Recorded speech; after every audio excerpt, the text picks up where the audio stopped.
So next up for the Flash Talks, we have Sophie Hedges.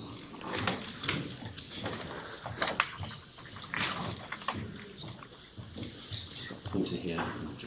Okay, I'll do that. Good, thank you. Thanks.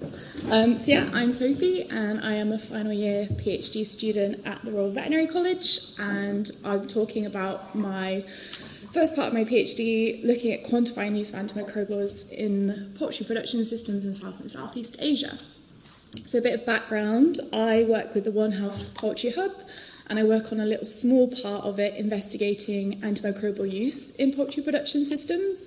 And so I have done this by developing a novel antimicrobial drug residue detection method looking at poultry feathers, where I will determine the residue profiles within farms and markets and slaughterhouses and understand how this impacts resistance gene dynamics over the production cycle. My primary research question for this part of my project is looking at patterns and prevalence of antimicrobial drug use and using lateral flow methods to back up what is declared on farms. And I do this by a validation of lateral flows. I determine the prevalence of these drugs, and then I examine any factors associated with the presence of residues. So why look at feathers when you've already got work in meat? So currently LC-MS methods look at meat samples, and obviously this is based at a maximum residue limit, which is deemed safe for human consumption. This isn't the case with feathers. We don't consume feathers. So meat has a direct implication to human health, but meat is kind of like a snapshot in time at the end of the production cycle. It doesn't give us an overview of what's being administered from day zero. And feathers can do this. So feathers can offer historical use of drugs. And this can then give us insights into antimicrobial resistance. So I use lateral flow techniques which have been developed by CHARM, and these detect antimicrobial drugs in cow's milk. So I take the feather and I wash milk over the feathers, and it removes the drugs that are on the surface of the feathers. So this is freely extractable drugs, not the drugs in the feathers themselves. This is then analysed for the presence or absence of 5 antimicrobial drug classes. So you have panel 1, which can look at quinolones, tetracyclines, beta-lactams and sulfonamides, and panel 2, which can look at aminoglycosides. I then sent 79 samples off for further LC-MS detection to validate what I'm seeing. I then have 3 countries in South and Southeast Asia where I have farms, slaughterhouse and markets, and I have samples from there.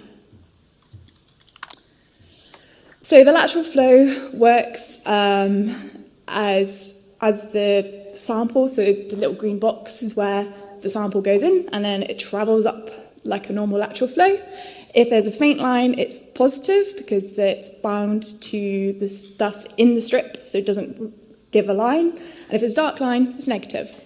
We can then create reflectance maps, which is in the bottom there, and it reads along the strips. And a darker line would mean negative, so the control line there, if it's below the control line, it's negative. If it's above the control line, it's positive.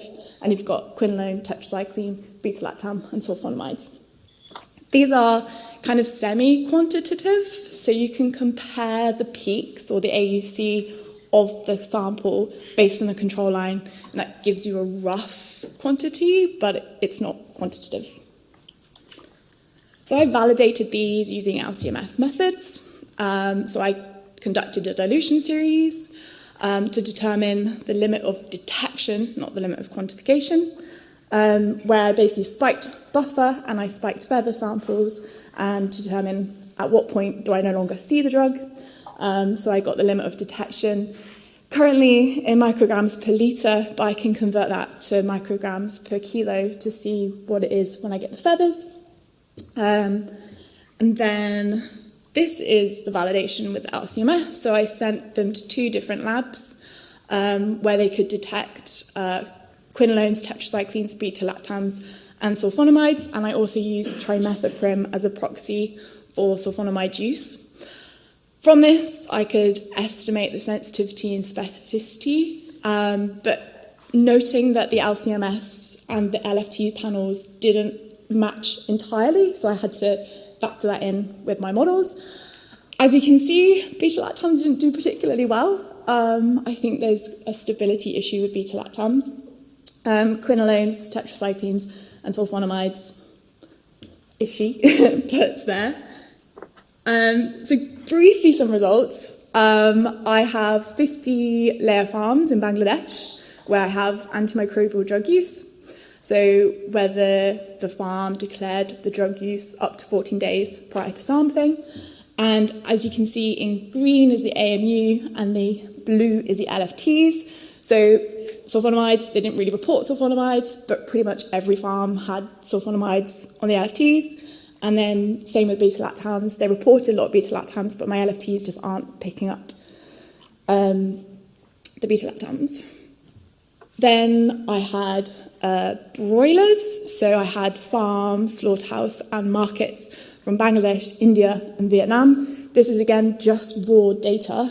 So we can see, interestingly, that India has quite low use. So this is the LFT data. India has quite low use. Vietnam, high sulfonamides. So I can just gauge what's kind of happening with the usage there. So what's next? So I've already done Bayesian modelling with the sensitivity and specificity. I can then compare it with AMU, and these can feed into compartmental models, which I've done on AMR, so looking at how administration of antimicrobials over the production system affects the dynamics of resistance genes. I've done colistin and E. coli, but I can do sulfonamides, tetracyclines, anything that I decide is interesting. And that's part of my research.